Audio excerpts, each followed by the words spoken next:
Hello and welcome back to The Critique. Today we're diving into a really fascinating study by Nicole Marwell on so-called machine politics CBOs, which looks at how some community nonprofits are basically modern political machines. It's an incredible piece of work. I mean, the level of immersion is something you just don't see very often. But, and I'm just going to say it right up front, that same immersion creates some pretty serious methodological risks we need to talk about. Totally agree. It's a high-risk, high-reward situation. Let's start with the reward, though. I think the material's greatest strength is how it uses thick description to really open up what the author calls the black box of government contracting. Right, and that's the key, isn't it? Most studies on this stuff, they just focus on inputs and outputs. You know, how much money goes in, how many clients get served. It's clean, it's statistical. And it completely misses the point. Exactly. The whole argument here is that if you just look at a spreadsheet, you see a transaction. But if you're on the ground, in the process, you see a relationship. You see politics. And relying on things like surveys or formal interviews would just get you the official answers. People telling you what they think you want to hear. Which leads to this idea of the shadow organization. I thought that was a brilliant concept. You have the official nonprofit, the LCS, which is, technically apolitical. It has to be. But then, operating in the same office with the same staff, you have the local Democratic Club. And that's where the real action is. The LCS is the face, but the club is the muscle. Now, here's the first bit of feedback. Okay. The writing needs to be a little tighter here. For the reader, the line between when the author is observing the LCS and when she's observing the shadow organization, it gets a bit blurry. I felt that too. So the suggestion is simply to be more explicit in the analysis. Don't just say they overlap. Show us the moment the switch flips. Is this conversation about resource exchange happening on, let's say, company time or club time? Right. You need to really demarcate those two, even if they feel blended in the real world. That distinction is how you explain the actual mechanism. And speaking of seeing the mechanism, we have to talk about the Hawthorne effect. Oh, yeah. This is where the methodology, for all its risks, just completely shines. For anyone who doesn't know, it's the idea that people change their behavior just because they know they're being watched. If I show up with a clipboard, everyone's suddenly the perfect employee. But that's not what happened here. The author became a volunteer. She was, a functioning part of the team. And because of that, she saw the fear. That section was, wow. It was gripping. She's observing this backstage pressure where employees aren't just thinking about doing their jobs well. No. They're actively worried that if they don't show up to that political rally on Saturday, they might not have a job on Monday. A formal interview is never going to uncover that. Never. You'd never get someone to admit, I'm only here because I'm scared. They'd say, oh, I believe in the cause. It's a huge validation for this kind of deep interpretive research. You can't get the what without the why. And this is the next point. Just describing that world isn't quite enough. Which brings us to the second major critique, strengthening the micro-macro link. This is the classic ethnography trap, right? You get so bogged down in the fascinating details of one neighborhood that you kind of forget to explain what it all means for the bigger picture, for the state. Precisely. We get these wonderful, rich vignettes, these little observations of daily life. But the feedback here is that the author needs to work just a bit harder to connect those micro moments to the macro-political structure. We need more analytical redescription. Let's unpack that a bit. Analytical redescription is basically taking a raw observation and then immediately, right there in the text, reframing it in your theoretical terms. So it's not just, here's what happened.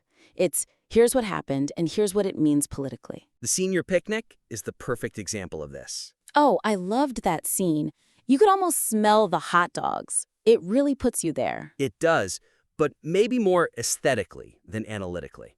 The event is described beautifully, but it needs to be explicitly framed as a mechanism of what the author calls triadic exchange. So the suggestion is to just slow that moment down. Don't just tell us the seniors were there. Break down the transaction. A senior citizen attends the picnic. That's the micro-level action. Okay. But why are they there? They're there to be an audience for this politician, Assemblyman Tony Rodriguez. That audience, that represents votes, legitimacy, that's the commodity they're trading. And in exchange, Rodriguez takes that political capital back to the state legislature, the macro level, and converts it into budget money for the nonprofit. Which then uses that money to throw the picnic. It's a closed loop. It's a perfect circle. It is, but the text sort of rushes through that exchange. The suggestion is to just freeze frame that handshake between the senior and the politician. That is the moment the state is literally touching the street.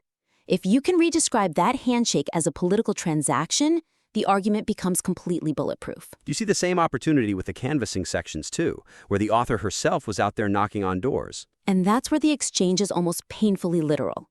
The CBO volunteer helps a resident with a confusing housing form. That's the service. And then, in the very next breath, They ask the resident to promise a vote for Rodriguez. That's the political support. It's pure quid pro quo. Right. But again, the feedback is spell it out. Don't make the reader connect the dots. Explicitly label the housing form as state resources and the vote as political currency. Make the theory impossible to ignore. Okay. But now, that incredible access, it brings us to the big one. The elephant in the room. We have to talk about going native. I was waiting for this. It's the biggest vulnerability in the whole piece. The researcher wasn't just watching from the sidelines. She was an active participant. I mean, she was literally out there convincing people to vote for Tony Rodriguez. It's such a precarious position for a researcher. The central critique here is that this role ambiguity gave her amazing access, but the methodology itself doesn't have the armor to protect the findings from accusations of bias. Put yourself in the reader's shoes for a second. If I know the researcher spent months helping this politician get elected, why should I trust her objective analysis of his organization? There's a real risk she became a true believer. Or just that she lost her critical distance because she was, part of the machine. So, the actionable feedback here is that the study has to explicitly detail its investigator triangulation or peer debriefing processes. We need to see the receipts. The author can't just assert, I remained objective. It's not enough. We need a specific section in the methodology that details, for example, the peer debriefer. And who would that be? It has to be an external researcher. Someone who doesn't know Tony Rodriguez, who doesn't care about this CBO one way or the other. A total outsider. Their job is to be the cynic. They review the raw field notes and flag any instance where the author's interpretation might be a little too generous, a little too aligned. So if the author writes, the staff enthusiastically supported the campaign, the debriefer might look at the raw notes and say, hang on, your notes say 3 people sighed and rolled their eyes. Why did you write enthusiastic? Exactly. It shifts the burden of proof from trust me to here's my process. I think we also need more on the data recording protocols. It's a little vague how she captured all this information while she was actively canvassing. That's a great point. You can't just whip out a notebook while you're asking someone for their vote. It would break the spell. So the text needs a section explaining that protocol. Did she write notes in her car right after an interaction? Did she use a voice recorder? How did she consciously separate her volunteer feelings from her research or analysis? And there's another layer of armor here that's being underused. The author did 80 formal interviews. Yes! Use them! Use them! Right now, so much rests on the ethnographic observation. But if she observed Rodriguez pulling strings behind the scenes, she needs to find a formal interview to corroborate it. So find a quote from like a city clerk or a rival agency director who says, oh yeah, Rodriguez runs everything. Precisely. You take the soft data from being there, which gives you the how, and you bolt it down with hard data from the interviews, which gives you the verification. That is how you armor the study. All right, let's zoom out for our final major critique, which is about generalizability. The study really leans heavily on this one organization, LCS.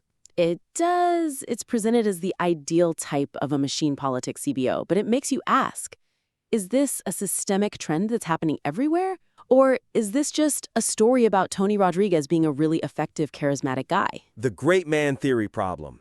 If you take Rodriguez out of the equation, does the whole machine just collapse? Because if it does, then the theory isn't about CBOs, it's about personality. So the suggestion here is to strengthen the theory triangulation. The author actually studied 8 organizations in 2 different neighborhoods, Lyndale and Eckerton. But the analysis is almost all about Lyndale and LCS. So the feedback is to use the failures to your advantage. Exactly. Use the contrast.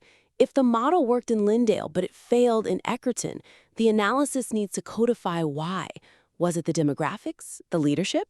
Showing where a model breaks is often more powerful than just showing where it works. It establishes the boundaries of the theory. And there's one final huge so what question that I think is still unanswered.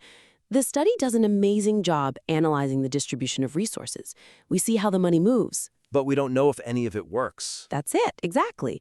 Does this machine politics model actually result in better services for poor people, or does it just result in more votes for the politician and more jobs for his friends? That's a crucial missing piece.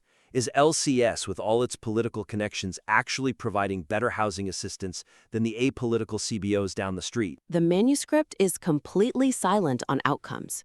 A future version of this needs to include client outcome data. Because if this political machine actually delivers better social services, that's a world-changing finding. And if it doesn't? Then it's just corruption with extra paperwork. It fundamentally answers the question, who does the system really serve? The citizen or just the system itself? So let's wrap this up. We're looking at a submission that is, I think, a masterclass in thick description. It takes us to a place we just couldn't go with a survey. Absolutely. It bridges that micro-macro gap in a way that's really compelling. But the author needs to protect this incredible work. And to make this deep immersion bulletproof, we're suggesting some rigorous methodological armor. That means peer debriefing and strict data triangulation, using those 80 formal interviews. And making sure that the shadow organization and the official organization are kept crystal clear in the analysis, so the reader always knows which one they're looking at. It's all about verifying the machine, not just greasing its gears. Well put. We would invite the listener to implement these safeguards, especially that peer debriefing and the theoretical triangulation, and submit this work back to us. There is a powerful, definitive book in here. It just needs to be fortified. I would really love to read the next draft. Thank you for listening to The Critique.